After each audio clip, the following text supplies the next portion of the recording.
Fala, mamíferos! Estamos de volta com mais um episódio do Mamíferos Podcast. Um prazer muito grande estar aqui com vocês novamente. Eu sou o Ronaldo Carvalho, host do Mamíferos Podcast, e estou aqui hoje para falar com vocês sobre um tema muito importante que é o futuro da fazenda de vocês. Como nós podemos melhorar e acelerar os nossos procedimentos de recria. Um grave problema das fazendas de leite hoje, onde a gente tem muito capital estocado e sendo estocado, uma vez que a gente tem um ciclo longo de terminação das nossas bezerras e novilhas, e isso tem virado um problema de fluxo de caixa de muitas propriedades, causando uma falsa percepção que a bovinocultura leiteira pode não estar dando dinheiro. E para falar sobre esse assunto, a gente trouxe um especialista aqui, comprovado, que não me contaram não. Eu vi esse homem falando sobre esse assunto e posso dizer para vocês que no evento que nós participamos junto foi com certeza aí a melhor apresentação feita no evento, muito conhecimento acumulado, mas antes de eu apresentar para vocês aqui o nosso convidado de hoje, que tem muito conhecimento nessa área, você está com um problema aí na sua criação de bezerra, você não pode perder essa oportunidade. Mas antes dessa apresentação, eu vou trazer para vocês um recado dos nossos patrocinadores. Hoje, esse podcast de hoje ele é patrocinado pela AE Construtora, uma empresa de confinamentos pré-moldados, que faz o confinamento para a sua propriedade, te auxilia na contratação do financiamento e monta esse confinamento cerca de 30 a 90 dias. É a empresa recordista em prazo de montagem dos confinamentos, levando isso dentro de um preço de mercado para vocês, não vai pagar nada mais por isso, podendo contratar em alguns casos até por taxa de administração. Então, ou seja, a empresa vai construir para você, você podendo contratar isso até por uma taxa de administração. Então, ou seja, você vai fazer isso dentro do preço do mercado local. Nós atendemos o Brasil todo, uma equipe altamente competente, com engenheiros e conhecedores de diversas áreas, ligadas aí a você fazer um confinamento em tempo recorde. Com uma função especial, com um aporte especial, a gente conseguindo auxiliar vocês a contratar o seu crédito e encaixar a parcela na margem do novo leite, ou seja, você vai pagar esse confinamento com o dinheiro que você não está produzindo hoje. Para você que está nesse momento, nessa etapa de fazer seu confinamento, você não pode perder essa oportunidade de falar com o pessoal da AE, nós vamos deixar o contato aqui para vocês. Dado o recado do dia, vou apresentar para vocês aqui o nosso convidado especial, o Valdir.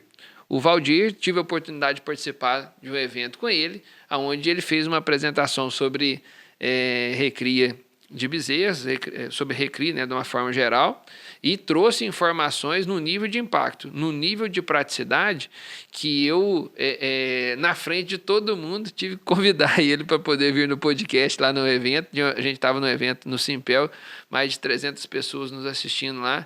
A gente fez o convite para ele lá imediatamente, dado o amplo conhecimento que ele tem nesse segmento, e vou deixar o Valdir se apresentar aqui para vocês e passar suas credenciais.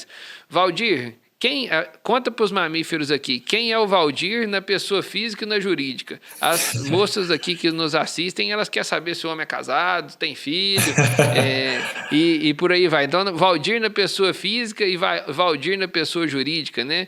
Quantas propriedades assiste, consultoria, né? Fala um pouco para nós aí do trabalho de vocês. Tá certo, Ronaldo. Obrigado. Bom, primeiro, agradecer pelo convite.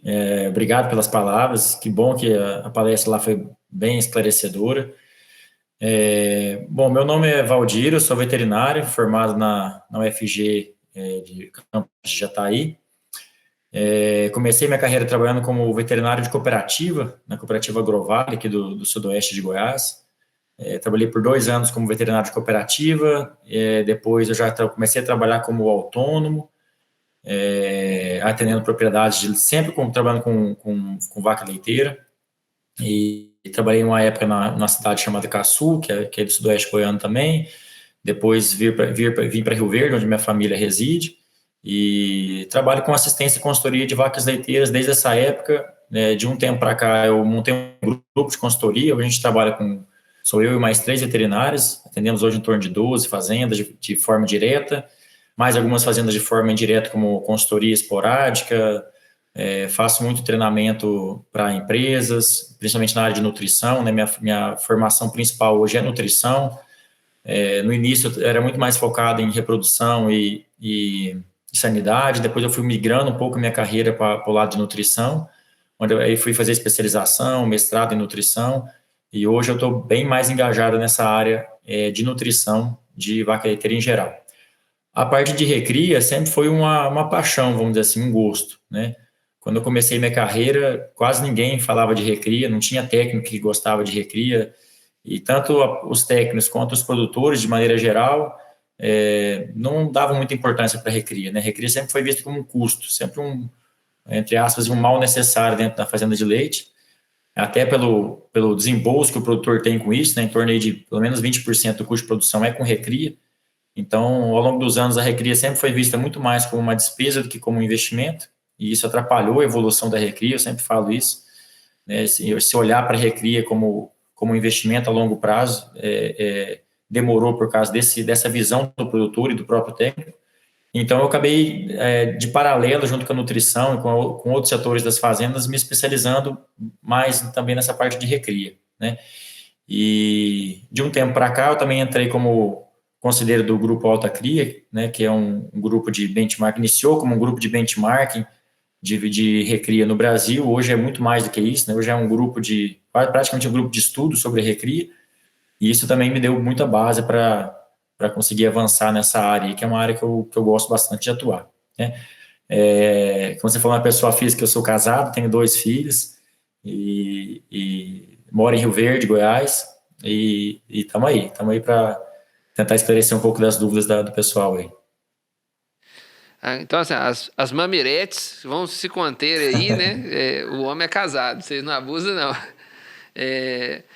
Bom, Valdir, assim, conforme eu falei, já falei isso para você lá publicamente e estou dizendo aqui, a gente ficou bastante impressionado com a capacidade que você teve de, praticamente ali em menos de 1 hora, compactar tanto conhecimento de alto impacto para as propriedades.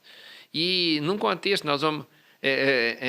já deu para perceber, você trabalha com grandes propriedades aí, né? Você deu um sinal para a gente, né? 4 veterinários atendendo diretamente 12 propriedades, para poder manter 4 profissionais, são grandes propriedades. Você tinha dito para nós aqui nos bastidores, de 5 a 35 mil litros de leite por dia, né? Então, o que nós vamos falar aqui, né, coisa que você vive todo dia. Neste momento, você está aí gravando dentro da propriedade que vocês têm, que trabalham, né? Então, e a gente fez a seguinte proposição: a gente começar caracterizando os desafios da recria, entendendo um pouco do problema, para depois a gente entrar aqui rapidamente numa jornada lógica. Então, você que vai estar nos assistindo aqui hoje, nós queremos fazer uma jornada lógica da recria. O que nós podemos fazer do aleitamento até o parto? Então, nós já estamos partindo do princípio assim, para não ficar um negócio repetitivo. Nós já colostramos a bezerra bem, a gente já curou o umbigo dela, o pré-parto já foi bem feito, tem um monte de episódios dos mamíferos aí, nós estamos aí no episódio, próximo do episódio 160, né? Então, assim, tem vários episódios que se tratou dessas outras coisas. Então, a bezerra chegou no bezerreiro, a gente vai falar aí de aleitamento até o parto, o que nós podemos fazer para acelerar isso e ter um animal de alto desempenho lá na ponta. E eu queria que você começasse, Valdir, na experiência sua como conselheiro do Alta Cria, e também nas fazendas que vocês dão assistência, e nas fazendas que vocês convivem, né, que vocês estão vendo no mercado, vocês têm sua presença de mercado. Quais os principais desafios, os problemas que nós estamos enfrentando na recria de bezerra, né? Antes da gente falar o que fazer, a gente entender assim, qual que é o problema? Bom, um dos problemas que eu vejo que ainda é bastante presente, embora isso tenha mudado muito nos últimos anos, é a forma como o produtor encara a recria, né? Historicamente, o produtor sempre enxergou a recria como um custo, né? Como um mal necessário. Bom, eu quero produzir leite, eu preciso ter as bezerras, né? E aí isso demandava muito pouco investimento, muito pouco cuidado com as bezerras. A última instalação a ser trabalhada sempre é o bezerreiro, né? O produtor entendeu que ele precisa confinar a vaca, então ele fez barracão para vaca. Depois ele entendeu que ele tem que trabalhar período de transição, ele fez barracão para vaca seca e pré-parto. E agora ele está pensando em começar a mexer em bezerreiro ou recria maior, que ainda também está bem devagar, tem crescido muito o confinamento de novilhas, mas ainda é muito pouco em relação ao número de fazendas que a gente tem. Então, esse é o primeiro ponto, né? O produtor mudar essa visão dele de que recria ele tem que ser com baixo custo, né? Recria tem que ser com investimento para ter um animal de alta produtividade, né? Essa é a primeira barreira. E a segunda barreira é exatamente a questão de ambiência, né? Conseguir proporcionar ambiência para as fazendas. As fazendas elas estão crescendo em número de animais, consequentemente vai tendo mais recria e a instalação tem sido um grande problema, né? Então, ter instalação adequada para conseguir alojar essas bezerras de forma que não tenha problemas sanitários, né, como principalmente a diarreia, que é um problema que vem sendo bem trabalhado nos últimos anos, mas a pneumonia ainda não, né? Isso aí a gente discute muito no grupo Alta Cria, acho que é a grande doença do momento, vamos dizer assim, para ser combatida nas fazendas, na parte de recria, é a pneumonia. E grande parte desse problema vem de instalações inadequadas, né? Instalações adaptadas, inadequadas, superdotação, e aí, consequentemente, a superdotação falta de vazio sanitário, de desinfecção adequada, de ambiente arejado, né, bem ventilado, para que a gente consiga reduzir um pouco essa questão de prevalência de doenças dentro das fazendas. Que a gente que, como eu falei, a diarreia parece que ela vem diminuindo dentro das fazendas, mas a pneumonia ela vem aumentando, né? Então, o novo desafio dentro das fazendas hoje em recria é conseguir controlar a pneumonia, né? E aí, de forma geral, também, o produtor entender que cada fase da recria ela tem que ter uma dieta bem adequada, né? Uma dieta adequada para cada fase. Então, a gente tem que trabalhar muito bem os primeiros 30 dias, uma dieta baseada em alimentos lácteos, depois fazer uma transição muito boa para a parte de concentrado, e depois conseguir fazer uma transição boa para a parte de forragem, entender os desafios da parte de pós-desmama, recria intermediária e recria maior, são de perfis de dieta diferentes, que também é um desafio. Muita fazendo, às vezes, por praticidade, tenta fazer uma dieta só, e aí as bezerras não vão bem, né? Tem problema no início, problema no final. Então, acho que desafios são inúmeros, são muitos desafios, mas basicamente vão passar sempre por isso, sempre por instalações adequadas e o entendimento do produtor que ele precisa ter estratégias de nutrição para conseguir fazer essa bezerra ter um bom desempenho e chegar bem ao parto. Bom, Valdir, o que acontece? Aqui nos mamíferos, você vai conversar com gente que produz mais de 5 mil litros de leite por dia. Você vai conversar com um produtor de 50 litros de leite por dia que assiste o Mamíferos toda segunda-feira, 7 horas da noite, declaradamente. Eu tô te falando casos reais que já me abordaram, assim, que assiste no dia que é publicado, né? Então tem gente muito pequenininha, tem gente muito grande.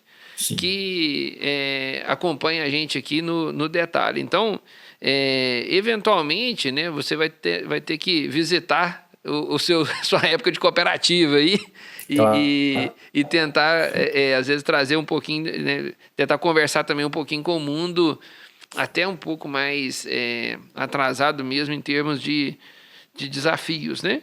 E aí, veja só, eu queria propor para você, né, conforme a gente conversou, vamos para a prática agora, então. No aleitamento, certo. Fase 1,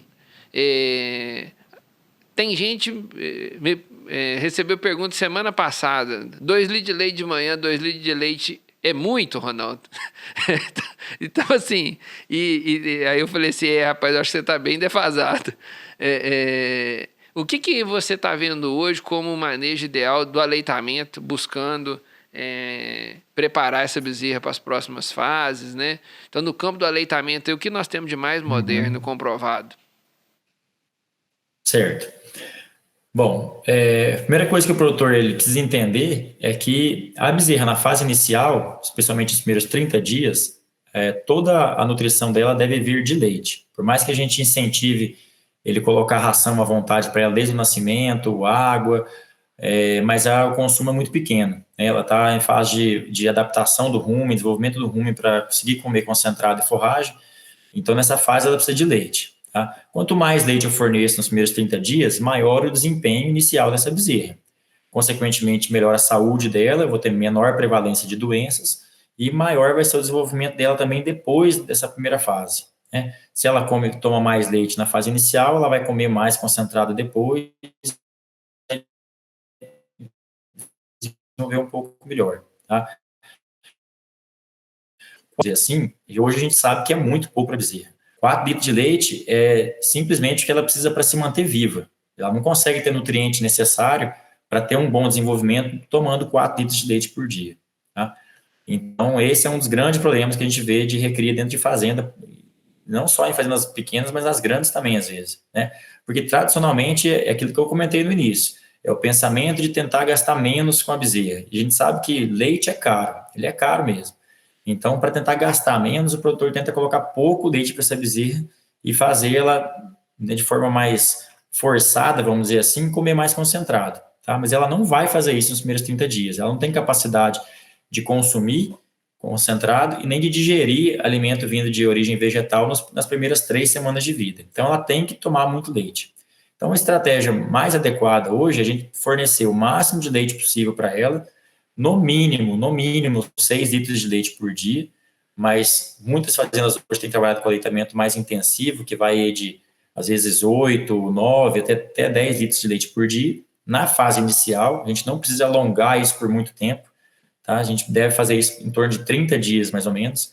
Depois dos 30 dias de vida, aí eu consigo reduzir o fornecimento de leite dessa bezerra, e aí, automaticamente, ela vai compensar isso aumentando o consumo de ração. Tá? E ela vai ter, aí sim, um bom desempenho. Tá? Do que a gente tem de mais moderno, como você perguntou na questão de aleitamento, para a gente conseguir fornecer mais leite para a bezerra, a gente tem 3 estratégias básicas, vamos dizer assim. Ou eu simplesmente tento aumentar o fornecimento de leite para a bezerra por mamada, né? Ou seja, eu trabalho com 2 mamadas por dia. Eu vou trabalhar aí com 3 litros cedo, 3 litros de tarde, ou 3,5 litros de cedo, 3,5 litros de tarde. Essa é uma estratégia, simplesmente aumentar o volume pronto. Tá? Eu posso, às vezes, aumentar o número de mamadas por dia, tá? Porque, apesar dessa primeira estratégia ser bastante simples, normalmente a gente tem reclamação dentro das fazendas que às vezes não consegue mamar um alto volume de uma vez só. A gente tenta fornecer 3,5 litros, 4 litros por mamada, ela não toma, ela não mama. Ok, a gente entende que isso acontece, por uma série de fatores. Às vezes o peso da bezerra, intervalo entre os aleitamentos, temperatura, como eu falei de instalações, se é uma instalação que tem muito estresse térmico, a bezerra realmente não consegue mamar. Então, uma outra estratégia que tem crescido muito é aumentar o número de vezes que eu forneço leite para essa bezerra. Isso pode ser da forma tradicional, né, do aleitamento manual mesmo, passo para 3 aleitamentos por dia, por exemplo, faço 6 da manhã, 11 da manhã e 4 da tarde, né, ou eu parto para os aleitamentos automáticos, que isso aí tem um custo um pouco maior e normalmente, às vezes, talvez se justifique uma fazenda um pouco maior. Essa é uma outra estratégia para tentar fazer a bezerra mamar mais leite nessa fase inicial. Tá? E a outra estratégia, que é a que mais vem crescendo e que eu gosto muito, trabalho com isso há muitos anos, é a de adensamento do leite. O que significa isso? Eu pego meu leite lá, que tem normalmente 12,5% de matéria seca, e coloco mais sucedâneo lá dentro. Né? E com isso eu fortifico esse leite, vamos dizer assim. Né? Deixo ele mais forte. Tá? Gente, eu tô falando pra vocês que o homem é perigoso. Olha pra vocês verem. Ele não brinca no serviço, não. Só essa aqui, quem já tá aqui no podcast agora, só essa aqui já valeu ter vindo. Né? Essa é uma estratégia que as fazendas têm adotado muito, sabe? Muito mesmo. E que eu consiga, às vezes, manter esses mesmos 4 litros por dia, ou 6 litros por dia, mas com um volume de matéria seca, que é o que importa, na verdade, que é quando a gente retira a água do leite, sobra matéria seca, né? Que é proteína, gordura, minerais, lactose, né? Que é o que vai realmente nutrir a bezerra, vai trazer nutriente para ela, né? Então, eu posso manter um volume menor em volume de leite e colocar mais pó lá dentro, tá? E aí tem uma série de experimentos provando para a gente que a gente realmente pode fazer isso. Trabalhar com 14, com 16, 18, eu tenho algumas fazendas com 20% de matéria seca, né? Ou seja, se eu trabalho lá com 6 litros de leite, mas o volume de matéria seca que tem lá dentro é como se eu estivesse trabalhando com 10, 12 litros de leite. Isso dá um desempenho muito grande para a bezerra na fase inicial. Eu consigo fazer A ela água ela mamar muito bebe lá no leite. bebedouro. Exatamente. A água, ela bebe no bebedouro. E aí eu consigo fazer essa bezerra ter um alto consumo de matéria seca na fase inicial, ser mais resistente à doença, que é outro problema, né? Das questões do produtor ter essa ressalva de não colocar muito leite para bezerra, a primeira é a questão econômica, por causa do preço do leite. E a segunda é porque existe uma velha lenda dentro das fazendas que leite causa diarreia. Né? Se eu aumentar leite, a bezerra vai ter diarreia. E isso não é verdade. A gente precisa tirar esse mito dentro das fazendas. Leite não causa diarreia. O que causa diarreia é o leite inadequado, né? Quando eu erro alguma coisa, eu forneço um leite com alta contagem de bactéria, porque ele sujou, né? Tem bactéria lá dentro, às vezes uma vaca de mastite, ou quando eu trabalho com sucedâneo, eu tenho uma água de má qualidade, eu tenho um sucedâneo de baixa qualidade, com muita inclusão de matéria-prima vindo de origem vegetal, ou eu erro na temperatura, ou erro na diluição, ou erro no horário, alguma coisa está acontecendo. Né? Então, não é o leite, ou o excesso de leite, o volume de leite que causa diarreia, mas qualquer manejo inadequado com leite. Né? Então, a gente tem que também enxergar esse ponto e tentar entender o porquê que, às vezes, o produtor tem essa dificuldade, né, ou essa ressalva em colocar mais leite para as bezerras. Tá? Então, para deixar bem tranquilo essa ideia, a gente pode afirmar com certeza que leite não causa diarreia e fornecer mais leite para as bezerras, no final das contas, lá na frente, vai deixar uma bezerra com mais saúde, menos doença, vai gastar menos com medicamento, vai reduzir mortalidade, que vai impactar no custo da fazenda, e vai ser uma bezerra que vai produzir mais leite no futuro, isso já foi provado também, né, que mais leite vai trazer mais, ela beber mais leite vai dar mais leite no futuro, tanto por melhor desenvolvimento da glândula mamária, quanto porque quanto mais peso ela ganha, mais leite ela produz no futuro. Bom, Valdir, para a gente ser prático para os produtores aqui, 1 litro de leite, né? Eu estou arredondando aqui quase como se fosse 1 quilo, é bem próximo disso, né? 30 Sim. gramas só de diferença. A gente tem ali de 12 a 13% de matéria seca nesse leite normal lá. Se eu coloco ali de 50 a 60 gramas do leite em pó, eu estou levando isso aí para os 18% de matéria seca que você Exatamente.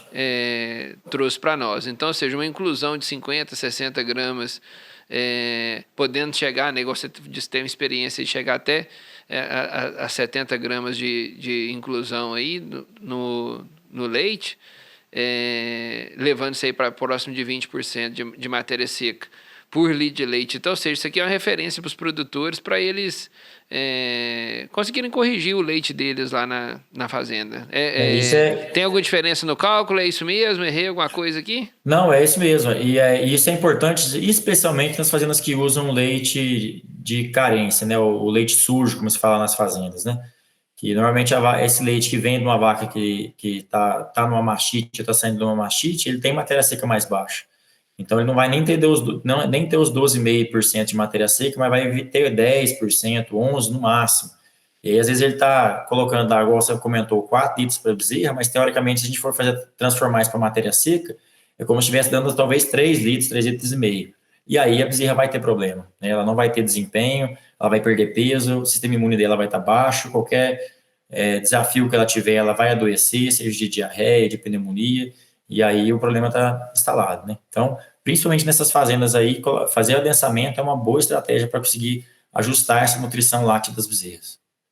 E a gente evita mais o manejo, né? Com todos os desafios de mão de obra que a gente tem hoje, né? A gente consegue evitar uma terceira mamada, né? O que seria um problema operacional em algumas propriedades. A terceira mamada são muito poucas fazendas que conseguem se adaptar, né?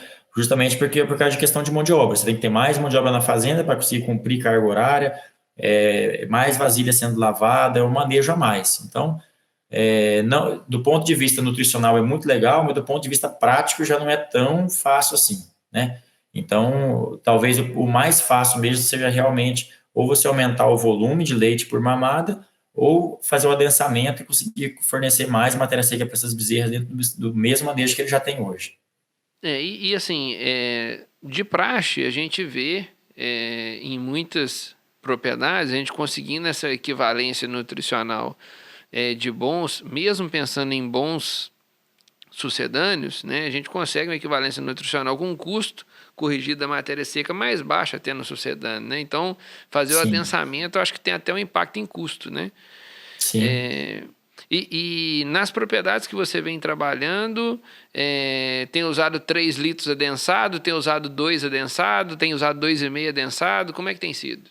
Normalmente 3 adensado, né? A grande maioria das fazendas são 2 aleitamentos. Tem uma fazenda que eu trabalho só que começou a fazer 3 aleitamentos, se adaptou muito bem e segue até hoje, mas as outras são 2 aleitamentos com 3 litros, adensado aí de 18 a 20% no primeiro mês. Depois as fazendas, por questão de manejo, acabam mantendo esse adensamento para não ter que fazer 2 leites diferentes, que é outro problema de manejo. Tem que fazer um leite in natura, vamos dizer assim, um leite mais adensado, faz um leite só e aí mexe no volume. O cálculo que a gente usa a partir desse ponto é quantas gramas de matéria seca eu quero entregar para essa bezerra, né?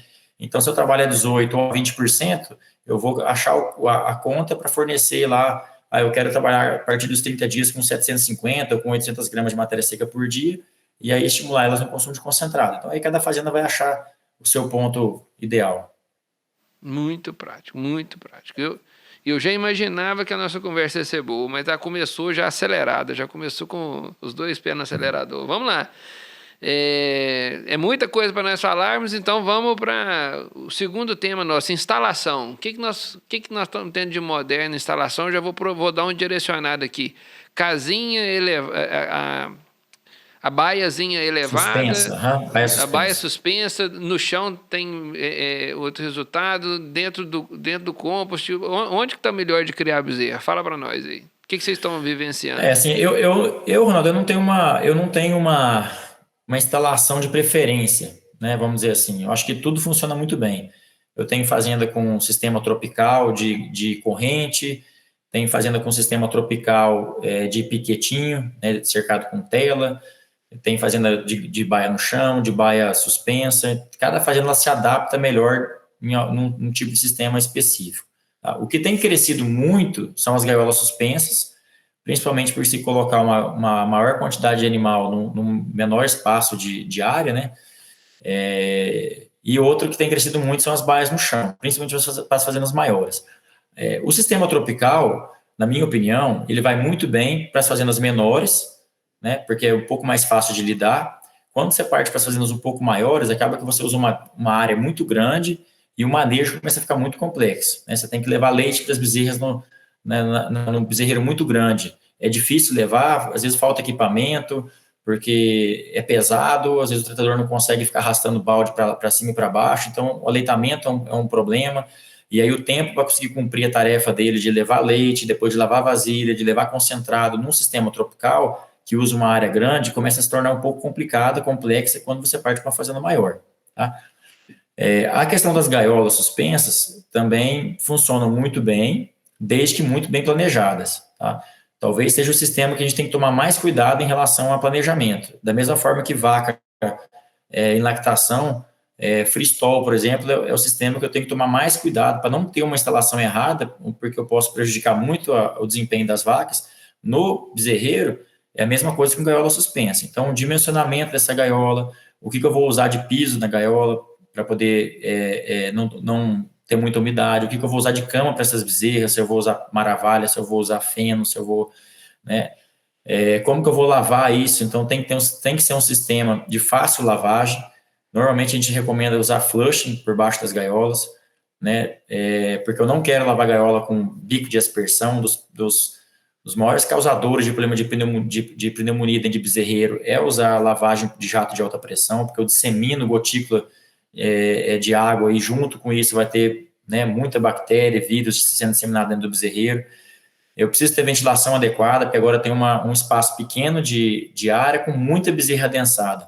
Então, se eu não tiver uma ventilação adequada, que eu vou ter pouca umidade no ar, pouca amônia no ar, eu vou prejudicar o sistema respiratório delas, tá?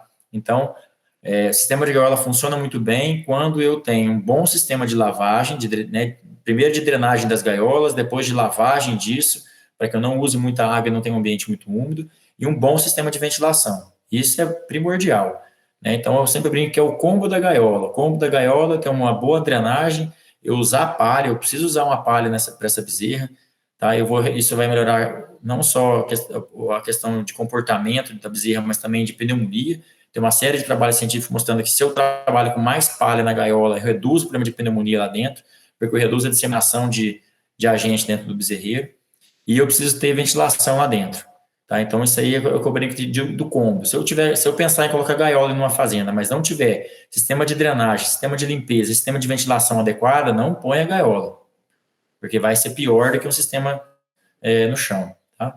E o sistema de baia no chão também tem crescido muito, porque dentro do sistema de gaiola, quando a fazenda começa a crescer muito, também começa a ficar problemático. Porque esse manejo de trocar cama, trocar palha, fazer limpeza de gaiola, sobe bezerra na gaiola, desce bezerra de gaiola, num sistema muito grande, começa a ficar complicado também. Tá? Começa a ser um sistema que operacionalmente ele é muito pesado para a fazenda. Então, as fazendas maiores têm migrado para sistemas de baia no chão, porque o manejo é muito mais fácil. Né? Eu consigo ter menos manipulação dessa bezerra. No mesmo lugar que eu crio a bezerrinha recém-nascida, eu consigo levar ela até depois da desmama, sem muito trabalho, sem muito manejo e com bem mais facilidade de trabalhar. Então, divisão dessas baias tem ficado em alvenaria? Como é que você tem visto isso? Não, normalmente o pessoal a alvenaria é bom, mas normalmente essas baias no chão, o pessoal tem feito divisórias móveis, justamente para você conseguir manter as bezerras mais tempo. Então, começa com divisória, aí tem lugar que usa fibra, tem lugar que usa aqueles materiais, parece um plástico, me fugiu o nome da cabeça agora, mas é bom. Evitado a alvenaria porque é fixa, não consegue remover, e evitado madeira, porque madeira é difícil de você limpar. Né? Então, coloca as gaiolinhas com essa divisória móvel, às vezes até de ferro mesmo, e conforme a bezerra vai crescendo, vai tirando e vai fazendo lotinhos lá dentro do próprio bezerreiro mesmo. Então, de uma você cria 2 bezerras, você cria 3, cria 4, você vai tirando a divisória, aquilo vai virando praticamente um compost lá dentro, né, conforme a bezerra vai crescendo. E aí você consegue manter essas bezerras mais tempo lá, com um manejo de cama bem mais fácil do que o sistema de gaiola. Você tem que ficar trocando essa palha, né, ou repondo essa palha, dependendo da situação, diariamente, ou 3, 4 vezes por semana. Nesse sistema você consegue manter essa cama fazendo simplesmente uma reposição, assim, uma cama sobre cama, e levar ela até o desmame sem muito trabalho. Um modelo semelhante ao compost aí. Isso. Não, boas dicas em relação à instalação, dando destaque para a questão da gaiola suspensa, né? Que onde é mal colocada, eu também tenho aqui vários relatos de problemas gravíssimos com pneumonia. Tem lugar que o cara não conseguiu se encontrar, se ajeitar e teve que desfazer o sistema, né? Da mesma forma, lesões também. Eu já visitei muita fazenda que tinha muito problema de lesão, né, de joelho, às vezes até de jarrete de bezerra, parecendo com freestyle de cama de borracha. Porque o produtor insiste que ele quer trabalhar uma gaiola suspensa sem usar cama, sem usar a palha, né, só usando, às vezes, ou aqueles estrados de suinocultura, ou mesmo borrachão, e isso não funciona também, né? O conforto animal é muito ruim, então tem que usar palha, ou feno, ou maravalha, alguma coisa que dê conforto para a bezerra, que aqueça a bezerra, que tire a umidade dela, senão também não vai funcionar. Aí, assim, acho que para quem estiver nos ouvindo aqui, que está com o desafio, eu compartilho aqui da mesma experiência, eu acho que é um ponto prático aí de destaque para a instalação, né? Cama em gaiola suspensa pode ser o grosso do problema, e um segundo desafio é manejo, né? O cara instala a gaiola, e o primeiro dia que ele tem que fazer a limpeza embaixo, ele não planejou Exatamente. como é que seria essa limpeza, é um sofrimento, né? Ou ele larga sujo, ou ele quer usar limpeza de jato de pressão, e aí o problema tá instalado. Então, assim, eu sempre brinco isso, Leonardo, assim, ó, você sabe como que funciona o sistema de gaiola? Se você não está disposto a fazer o que tem que ser feito, não faça sistema de gaiola, porque ele vai ser pior que você criar em qualquer outro tipo de ambiência. Então, a gaiola tem um combo. Só simplesmente colocar uma gaiola e pôr a bezerra em cima não vai garantir sucesso, muito pelo contrário. Você pode ter muito mais problema que criar a bezerra no sistema tropical. Então, tem que fazer bem feito, senão não vai funcionar. E eu acho que, assim, para poder finalizar a parte de instalação, para a gente caminhar mais um pouco, eu finalizo orientando assim, isso é tão crítico que se você vai implantar, o investimento é significativo, visita alguém que está fazendo e está dando certo, né? Exatamente. Acho que é válido.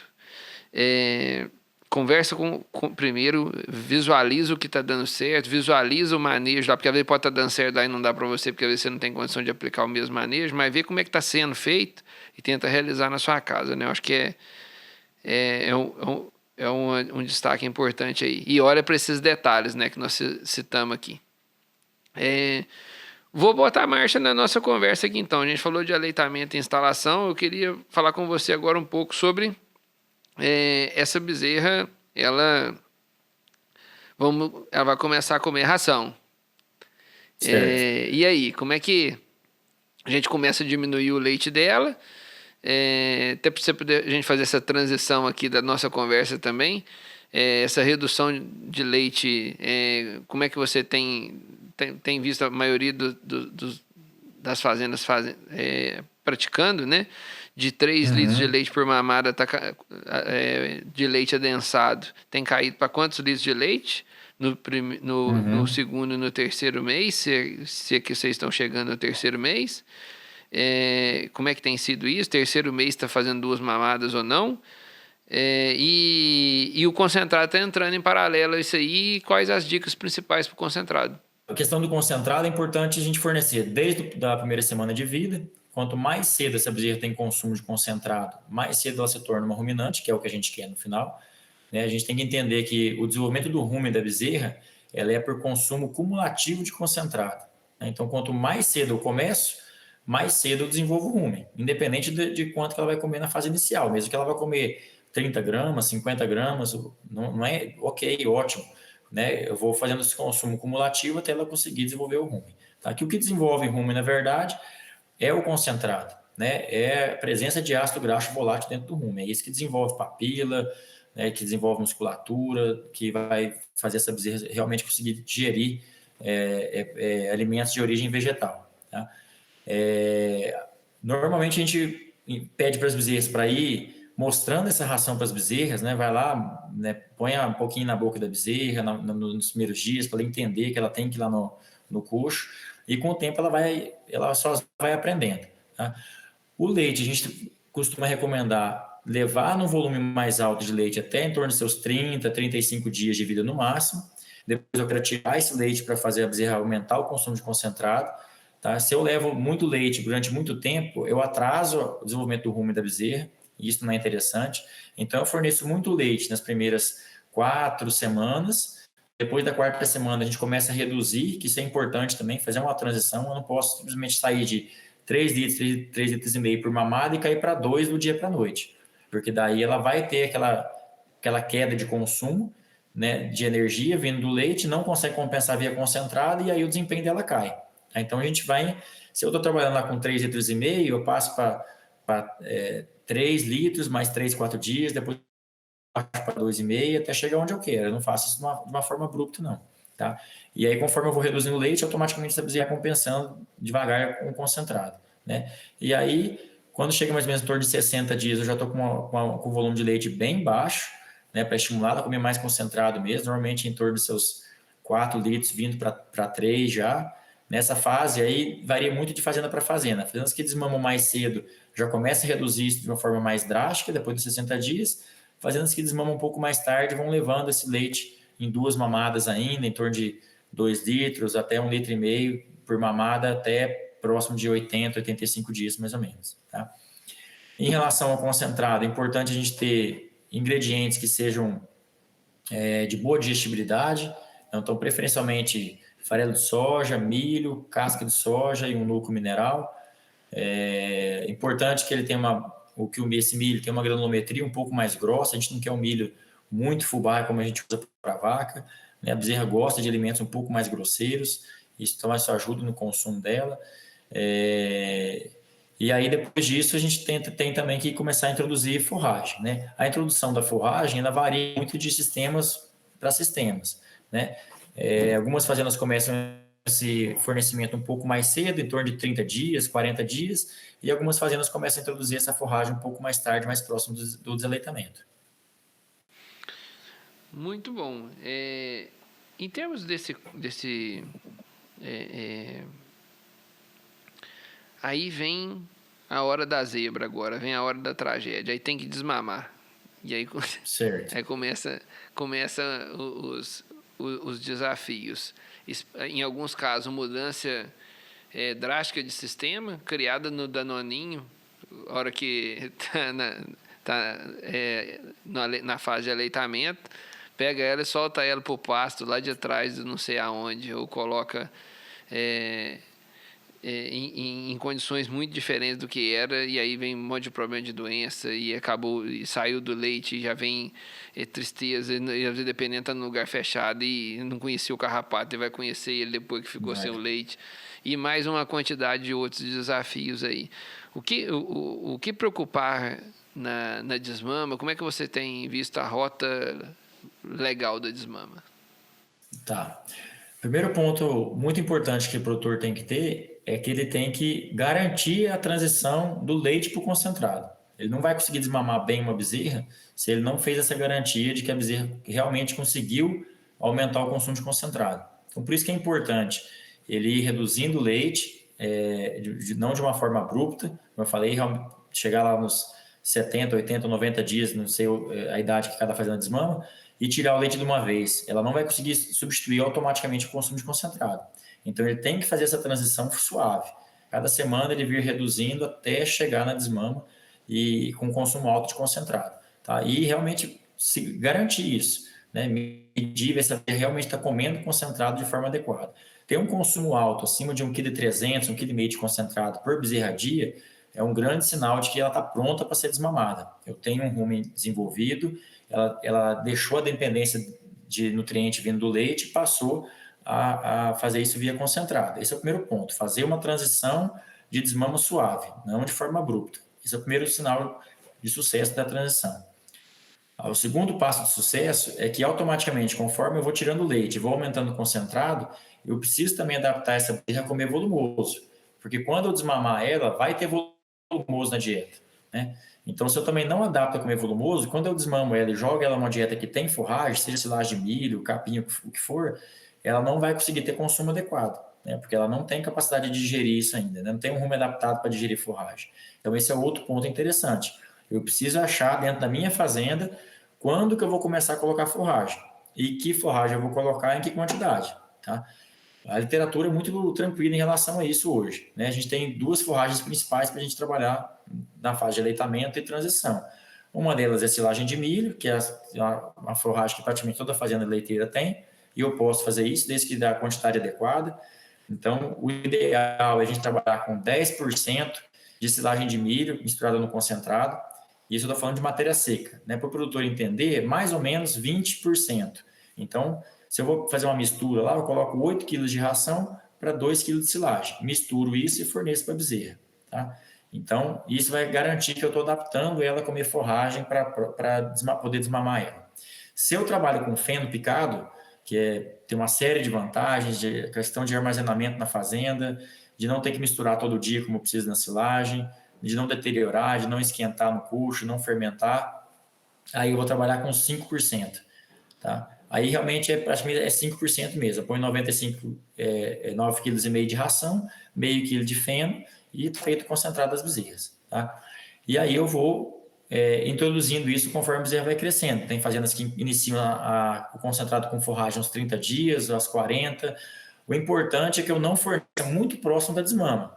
Eu tenho que começar a fornecer isso daí pelo menos 20 dias, 30 dias antes da desmama, para que dê tempo dela se adaptar ao consumo da ração com a forragem, tá?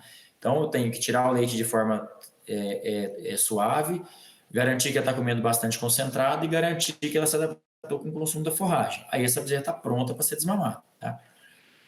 Bom, aí eu vou desmamar essa bezerra. Outro grande problema nas fazendas de aumento de mortalidade após desmama, de tristeza parasitária, é que o produtor pega essa bezerra que está comendo lá de 80% a 90% de concentrado na dieta dela e passa por uma dieta que às vezes é a mesma dieta da novilha maior, que tem 95% de forragem, né? Ou seja, o cara coloca lá 1 kg, 10 kg de ração e 10 kg de silagem, tá?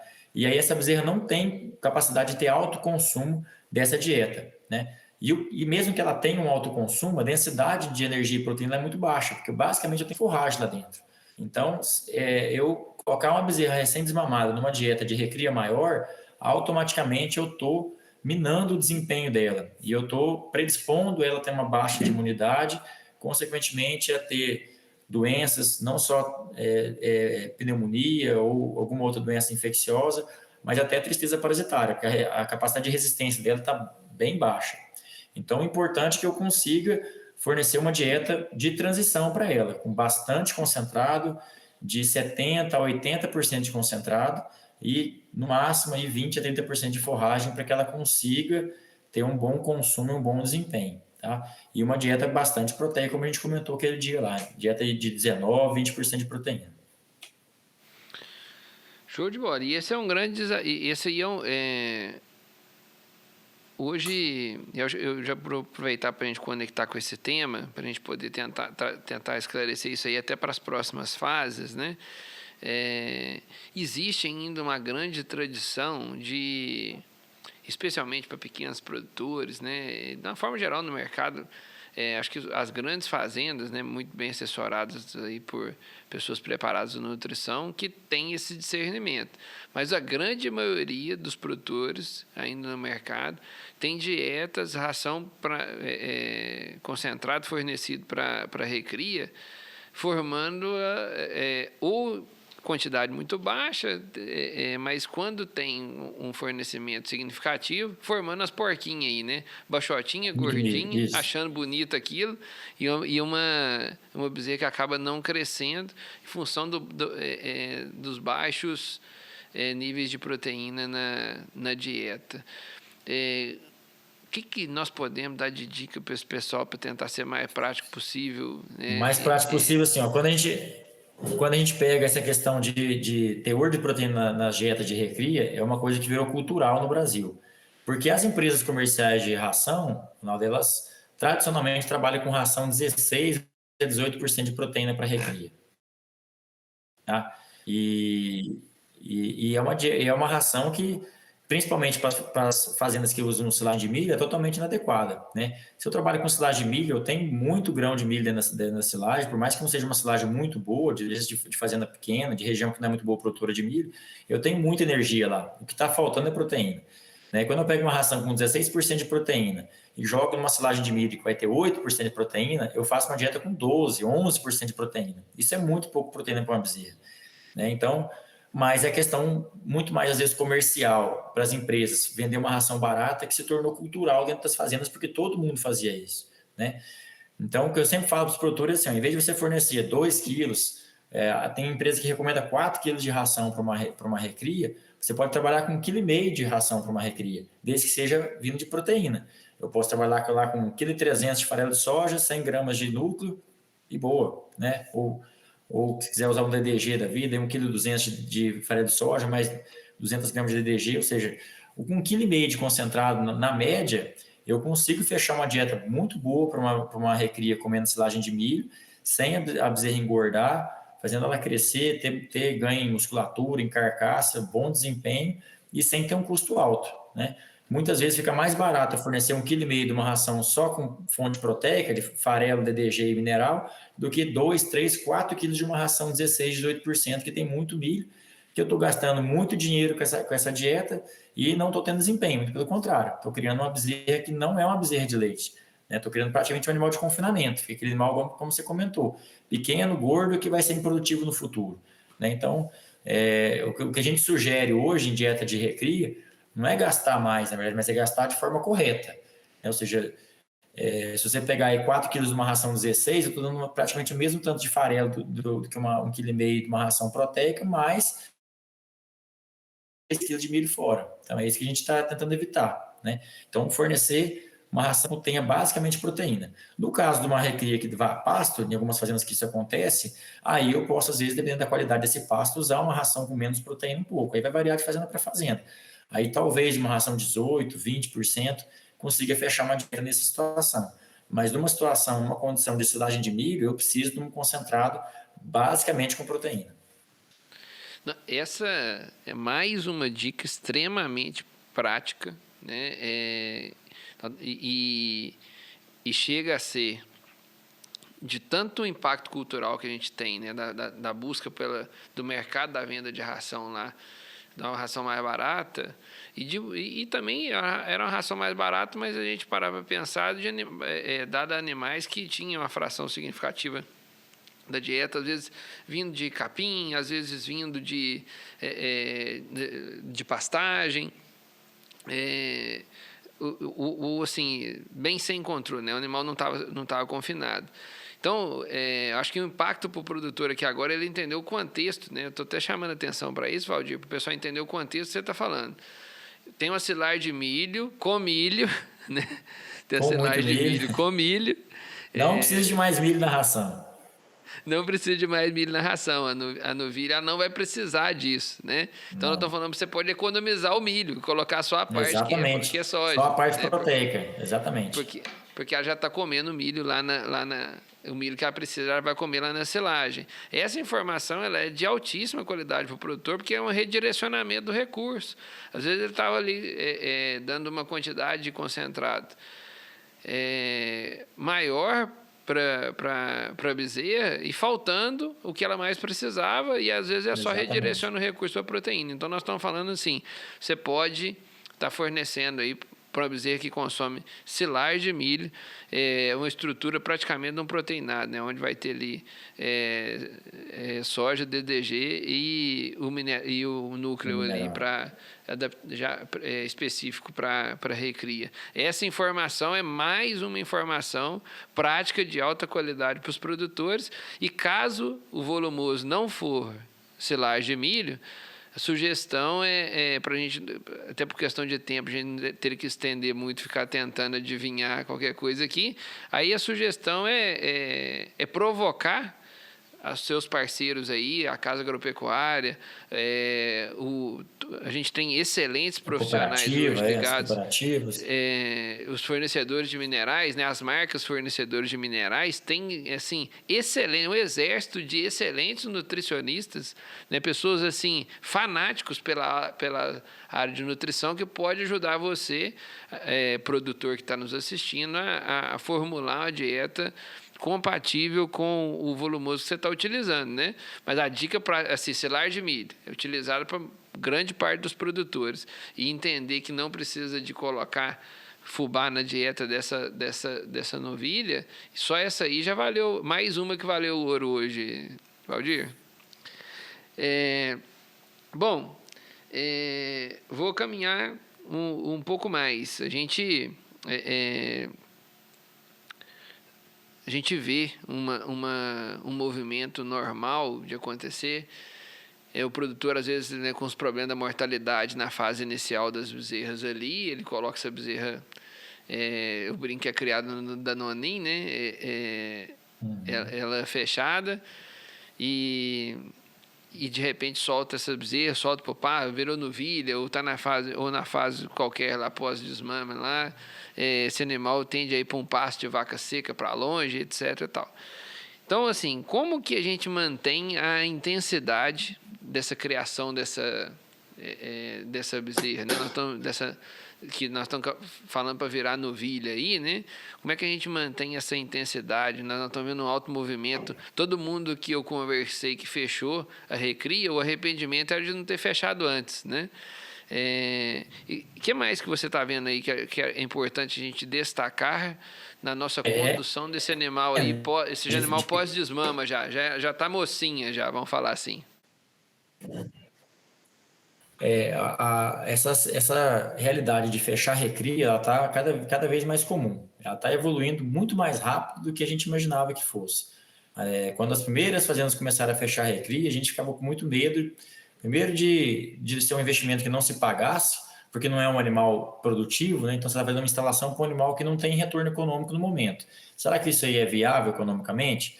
Esse era o primeiro ponto. O segundo ponto que a gente tinha na cabeça era: será que eu não vou ter um problema de super proteger essas bezerras durante um período e depois elas vão ter, por exemplo, um surto de tristeza parasitária muito pior, né? Bom, quando a gente olha as fazendas nossas que fecharam a recria, a gente até assustou com os números econômicos, que o barracão de recria se pagou mais rápido do que os barracões das próprias vacas. Né? Mas, opa, qual que é o milagre de eu fazer uma instalação cara e uma bezerra que não produz nada se pagar? Né? Da onde veio esse recurso? Basicamente de custo de medicamento, né, de redução ou extinção praticamente de casos de tristeza parasitária dentro da recria e de mortalidade.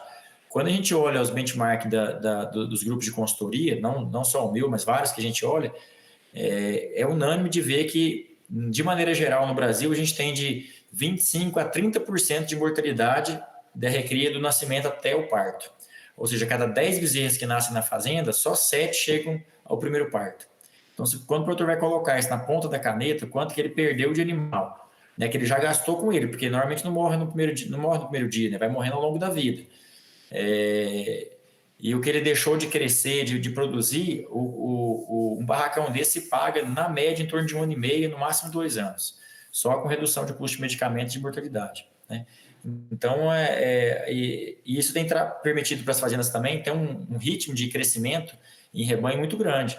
Então, muita fazenda tinha o mesmo rebanho em lactação há 5, 10 anos. O cara tinha 100 vacas no leite há 10 anos atrás, hoje ele está com 100 vacas no leite. Mas por que isso acontecia? Né? Claro que tinha problemas na fase adulta também, mas basicamente porque a recria dele não chegava. Né? 30% da recria se perdia. Então, como é que ele ia crescer? E as fazendas que fecharam a recria estão conseguindo ter um crescimento de 20, 25, 30% ao ano. Né, dentro da mesma estrutura. Né? O que mudou? Mudou que os animais pararam de morrer, pararam de ficar doentes, o descarte foi reduzido, chegaram 2, 3 meses mais cedo na lactação do que chegavam antes, porque antes adoeciam, né, e isso aí mudou a realidade das fazendas. Então, essa questão de confinamento, apesar de parecer, para a maioria dos produtores, um negócio meio quase absurdo, vamos dizer assim, fazer um barracão para um animal que não tem produção, mas quando a gente vai olhar para a questão de rentabilidade, com certeza é tão viável, mais viável do que fazer um barracão para vaca em lactação. Eu acho que especialmente em regiões, né, igual você está morando em Rio Verde, né? Aí Rio Sim. Verde, terra para plantar está do preço de lote na cidade, né? Rio Verde vai conseguir inverter daqui uns dias, né? A terra para plantar vai ficar mais cara do que eu comprar um lote na cidade, né?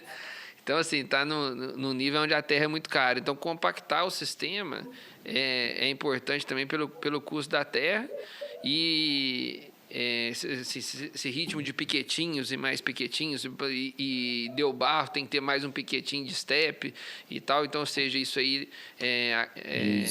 complica. Tem a questão da mão de obra, né? A compactação do sistema torna o processo novamente muito mais fluido. E aí eu queria te fazer uma seguinte pergunta: você observou, ou no Alta Cria vocês têm informações disso, da gente ter uma melhoria do desempenho da novilha criada fechada lá na primeira lactação, em função de ela pode ter parido maior, ela pode ter todos os benefícios e cuidados que ela teve ali, né? Redução das doenças, redução de aderência, entre outras coisas poderia acontecer. Vocês têm informação disso? Essas novilhas que têm sido criadas fechadas estão produzindo mais no primeiro parto ou nós não temos esse dado ainda? Temos, assim, compilado do Alta Cria, acho que a gente ainda não tem esse número, mas as fazendas que eu atendo e as fazendas que alguns colegas meus consultores atendem que fecharam a recria, com certeza a gente vê esses números de forma muito fácil. Né? Primeiro porque esses animais não tiveram doença, a gente tem muita literatura mostrando que a bezerra que teve tristeza parasitária ou que teve caso de pneumonia, ela não consegue produzir o mesmo leite que uma bezerra ou uma novilha que não teve doença. Esse é o primeiro ponto. Né? E a parte sanitária, isso já é um ganho de produção de leite. E outro ponto principal é que a gente consegue fazer essa novilha chegar na inseminação com idade e peso adequados e chegar ao parto com peso alto. E isso tem um impacto em produção de leite muito grande, como eu mostrei nos dados lá do Simpel. Né? Quanto maior a gente consegue fazer essa novilha parir, mais pesada, né, desde que respeitando, né, essa questão de relação de gordura na carcaça, mais leite ela consegue produzir. Né? Mais leite na primeira ação, consequentemente mais leite na segunda, mais leite na terceira. Então, mais um ganho que o confinamento ou um sistema que consiga ter um ambiente melhor para as bezerras traz. Né? A questão da eficiência alimentar, que eu também acabei não comentando, né? As bezerras fechadas dentro do barracão, normalmente eu não preciso nem fornecer esse 1,5 kg, 2 kg de concentrado, mesmo que seja proteico. Às vezes 1,2 kg é suficiente. Às vezes eu consigo reduzir o fornecimento de forragem também, porque ela tem uma conversão alimentar muito mais alta quando ela está no sistema de piquete, e conseguir fazer um ganho de peso superior em cima dela. Então, com certeza, eu tenho mais esses benefícios aí, fazendo uma novilha muito mais produtiva no futuro. Redução do gasto com medicamento. Redução de mortalidade. Redução de mortalidade. Deu mais leite em todas as outras lactações, em todas as suas Aumentei lactações. a eficiência alimentar na recria. Né? Eu como menos comida para ela ganhar mais peso. Eu gastei menos concentrado com ela na recria. Eu acho que os dois últimos, né, o leite que ela deu nas lactações e a redução do gasto com concentrado, eu acho que tem mais dinheiro morando aqui do que no medicamento. Para ser numérico, tem uma fazenda que fechou recria há uns 3 anos mais ou menos, fez o custo dela da recria antes do confinamento, aí contabilizando mortalidade, é claro, né, as vezes que morreram, esse custo delas entrou no custo de produção, gasto com comida e por aí vai. E depois fez o cálculo do mesmo rebanho, agora com uma nova taxa de mortalidade, ela saiu em torno de 8% a 9% de mortalidade geral para em torno de 2% de mortalidade geral depois. Né? Então, assim, sem leite, contabilizando o custo para produzir uma novilha para chegar no pré-parto. Teve fazenda que conseguiu reduzir em torno de 2 a 3 mil reais por novilha ao parto.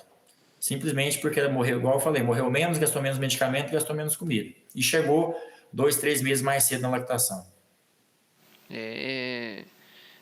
Somados todos esses dinheiros aí, o fechamento da novilha paga mais rápido do que o da vaca mesmo. Mais rápido que o da vaca. Bom, agora eu queria, eu te falei, né, Valdir, uma hora ia passar e a gente não ia ver, e a gente está completando 1 hora de conversa,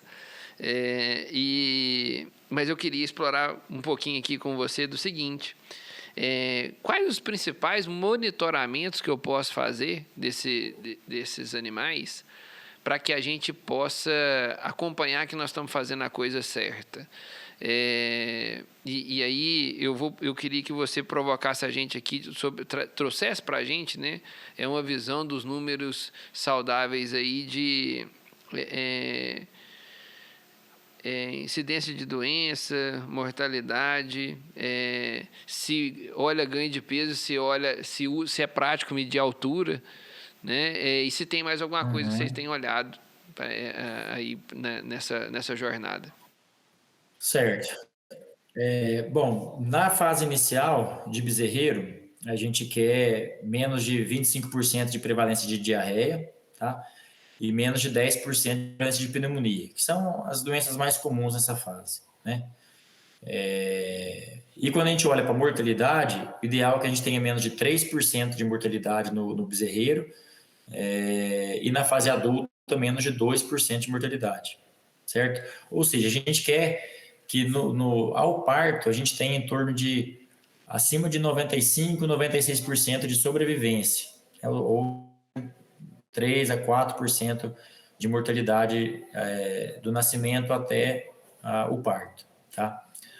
Do ponto de vista de desempenho, eu gosto nas fazendas de fazer ganho de peso aos 30 dias, aos 60 e aos 90. Por que isso?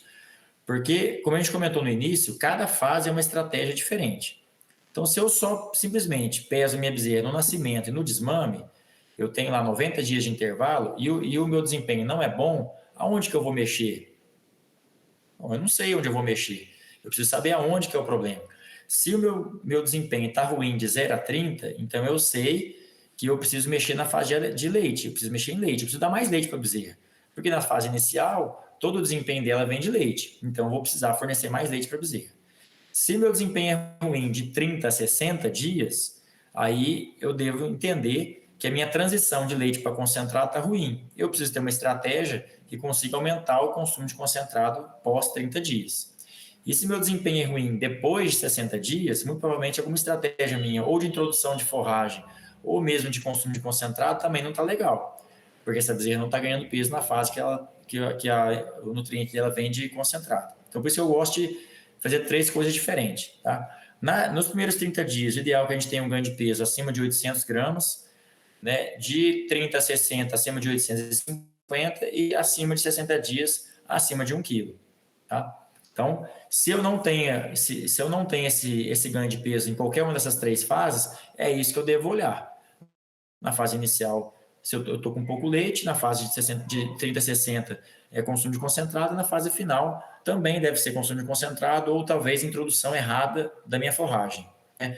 Por exemplo, eu estou colocando muita forragem e estou travando o consumo de concentrado. É uma coisa que pode acontecer. Aí eu estou fazendo essa minha adaptação de forragem da forma errada.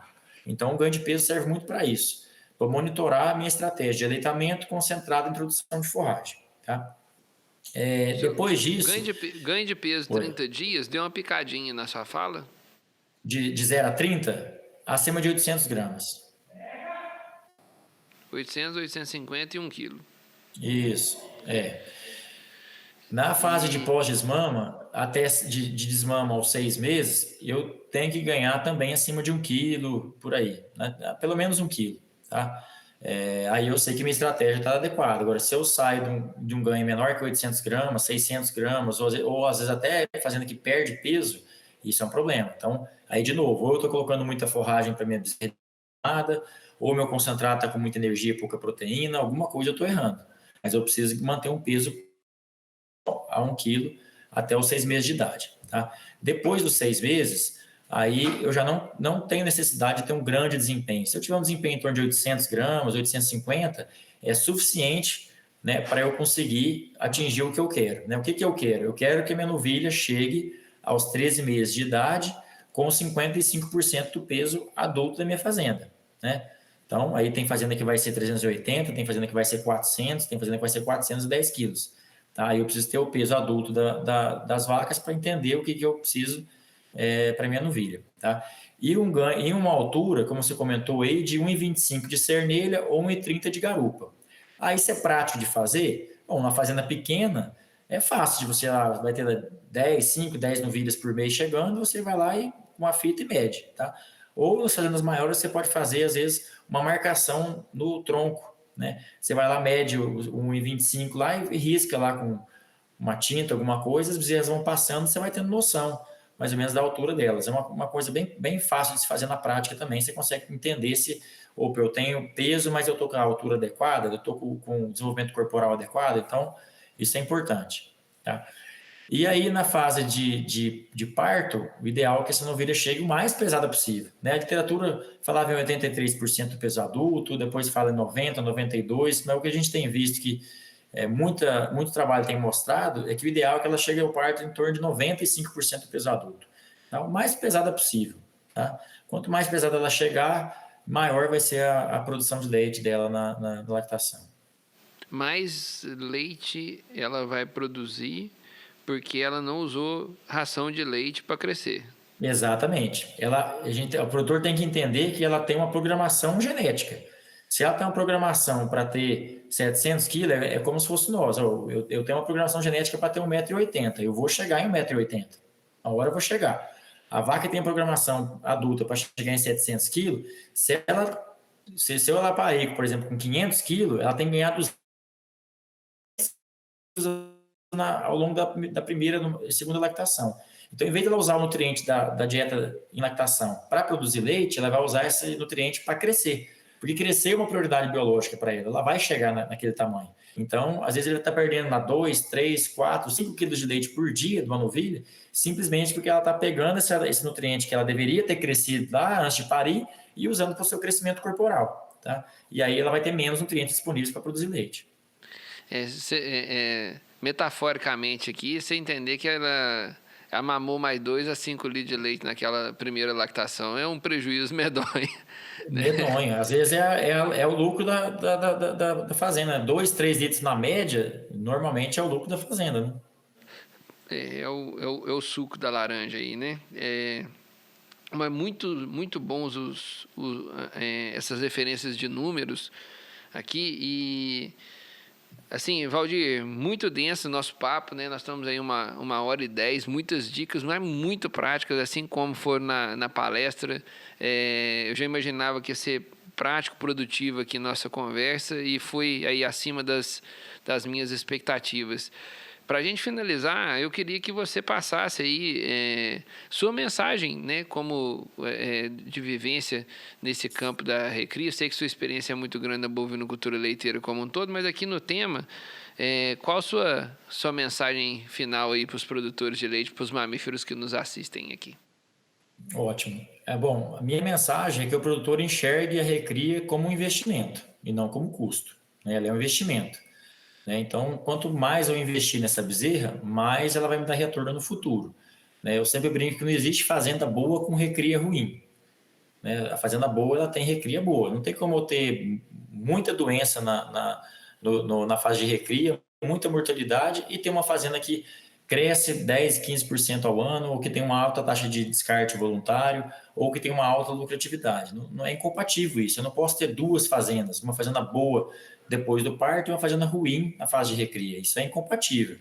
Então, o produtor tem que entender que a recria é um investimento. É a longo prazo? Ok, é a longo prazo. São normalmente 24 meses para o produtor pegar o retorno dele para trás. Mas se ele faz isso da forma correta, ele vai ter um retorno muito garantido no futuro. Tá? Então, investir em instalações, instalação é importante,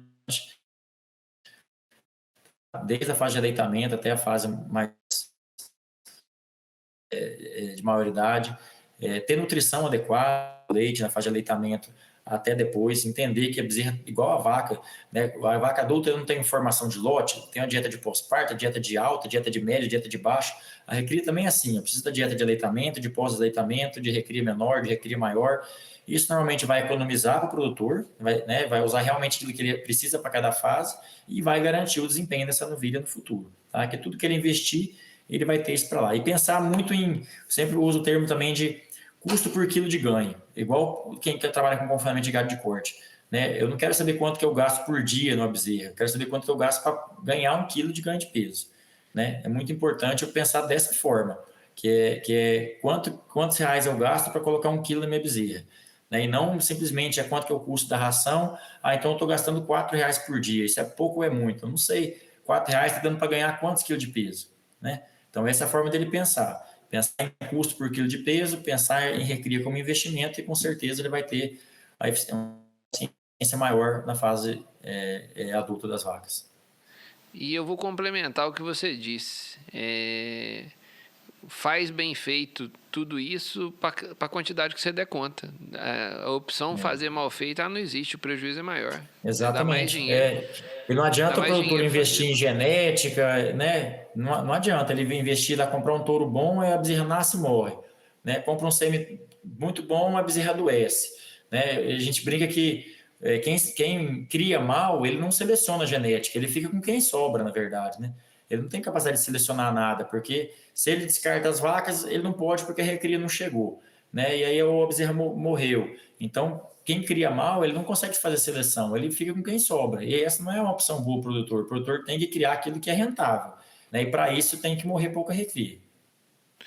E assim, para morrer, e outra coisa, custa muito caro fazer esses animais. Então, assim, você que ainda tem animal, né, o produtor está nos ouvindo aí, ele ainda tem animal que é do touro, é da genética mais ou menos, aquelas vacas que ainda têm um desempenho abaixo da média sua, pega esses animais e abre esses animais para o comércio, no qual comércio ele couber, né? Porque ainda tem produtores que às vezes aquilo é uma média ou um desempenho ruim para você, mas às vezes para o outro produtor pode ser cabeceira, né? Pode ser o melhor animal.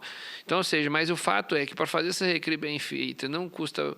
O custo, de fato, não é baixo, pode ter um impacto em fluxo de caixa. Então, para a gente corrigir o impacto em fluxo de caixa, selecionando aqueles animais que você vai poder criar e faça bem feito. Os bons animais geneticamente. Mais lucrativo. E para isso ele não pode morrer no meio do caminho. Isso aí. Valdir, eu queria te agradecer aqui em nome do Grupo Origem, de toda a equipe dos mamíferos e também dos produtores, da toda a nossa audiência aí, que a sua participação aqui com a gente, de alto impacto, né? Assim como foi a palestra também, um dos podcasts mais práticos que nós tivemos aqui, com dicas muito importantes para os produtores. Nós vamos aqui impulsionar esse conteúdo o máximo que a gente puder, porque de fato, assim, de alto nível. Obrigado aí pela sua participação. Já está convidado para poder voltar a falar de outros temas também. Obrigado. Grande abraço, sucesso para você aí. Bom, eu que agradeço a oportunidade e a confiança. Espero que eu tenha sido útil para a audiência de vocês e estou sempre à disposição. Sempre que precisar, estou à disposição aí, que acho que levar informação para o produtor é sempre muito importante para a cadeia como um todo. Valeu, obrigado. Um abraço aí, Valdir. Um abraço. Mamíferos, então é isso. Obrigado. A gente termina esse episódio por aqui. E a gente se encontra aí toda semana no Mamíferos. Um grande abraço. Tchau, tchau.